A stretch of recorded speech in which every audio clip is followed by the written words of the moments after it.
Bismillahirrahmanirrahim. Assalamualaikum warahmatullahi wabarakatuh.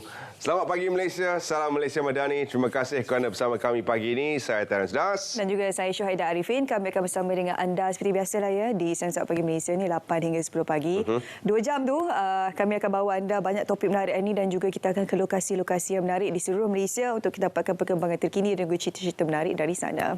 Harap bersabar, bertenang.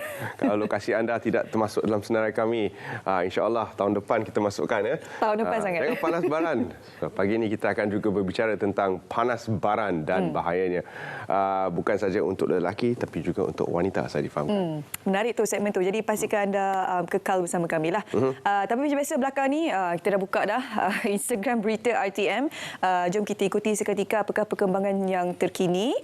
Pastinya berkenaan dengan amaran hujan di mana diramalkan akan berterusan. Jadi beberapa kawasan di beberapa negeri seperti JPBN dan juga JPBD diaktifkan serta-merta, kata Agensi Pengurusan Bencana Negara NADMA. Tetapi keperluan akan dilihat dari semasa ke semasa.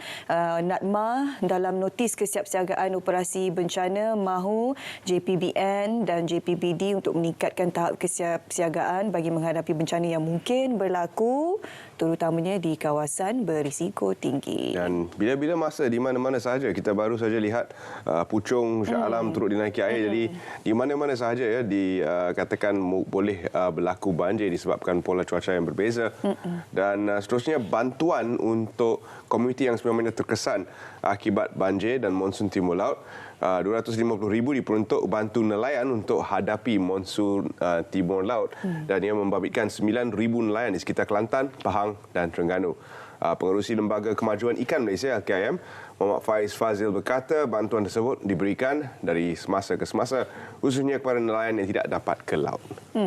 Okey, perkembangan berita seterusnya ini berkenaan kenyataan media yang amat berhormat Perdana Menteri. Ini yang kami boleh ringkaskan untuk anda, di mana Malaysia sekat ataupun tidak akan lagi membenarkan mana-mana syarikat perkapalan yang berpangkalan di Israel berlabuh di negara ini. Sekatan dibuat terhadap syarikat perkapalan yang berpangkalan di Israel berlabuh di Malaysia. Ini pastinya susulan daripada kekejaman rejim Zionis ke atas Palestin. Selain pada itu juga, kerajaan Malaysia memutuskan untuk tidak lagi menerima kapal yang menggunakan bendera Israel berlabuh di negara ini dan juga kapal yang dalam perjalanan ke Israel dilarang muat kargo di pelabuhan di negara ini. Jadi saya rasa mengikuti jejak langkah Yaman sebenarnya.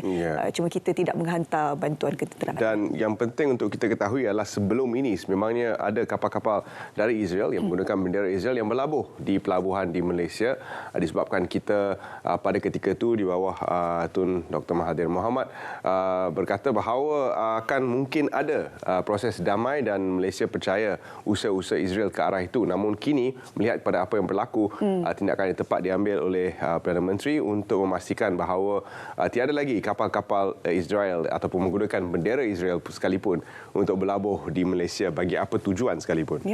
Baik, seterusnya berita yang tidak mahu sebenarnya kita kongsikan tapi apapun ia kembali lagi. COVID 2.0. Kita pun sekarang ni banyak cuti kan. Jadi inilah kenyataan rasmi yang dikeluarkan oleh Kementerian Kesihatan Malaysia berkenaan dengan situasi pelaksanaan program imunisasi. Jadi program ini pun bangkitlah kembali ya, sebab kita ada banyak lagi masyarakat Malaysia yang tidak mendapatkan dos yang ketiga dos yang seterusnya kan. Okey, kita kongsi sikitlah apa yang ada di kenyataan media ini. Sehingga hari ini sebenarnya terdapat 234 pusat pemberian vaksin PPV, walaupun sebelum ni macam dah som-som kuku kan berkenaan dengan pusat pemberian vaksin ini, ramai yang tak berikan perhatian dah.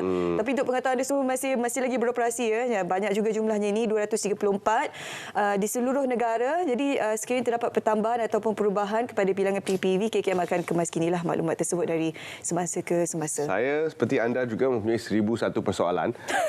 Vaksin ini adakah ia berdasarkan kepada genom virus yang terdahulu? Adakah ia berkesan untuk virus yang terkini? Apapun menurut Kementerian Kesihatan ia masih boleh memberikan perlindungan perlindungan yang sewajarnya. Jadi kepada yang belum lagi mendapatkan dos yang ketiga, mungkin anda ingin memikirkan untuk mendapatkan dos ini, terutama sekali kalau anda berada dalam kategori golongan yang berisiko tinggi. Kita ulang balik skrip tahun 2020. Iaitu golongan yang berada dalam kategori berisiko tinggi, berusia lebih daripada 60 dan mempunyai sebarang isu komorbiditi. Jadi pastikan anda melawat terlebih dahulu klinik-klinik kesihatan untuk memastikan bahawa anda mendapat perlindungan yang sewajarnya dengan vaksin COVID-19.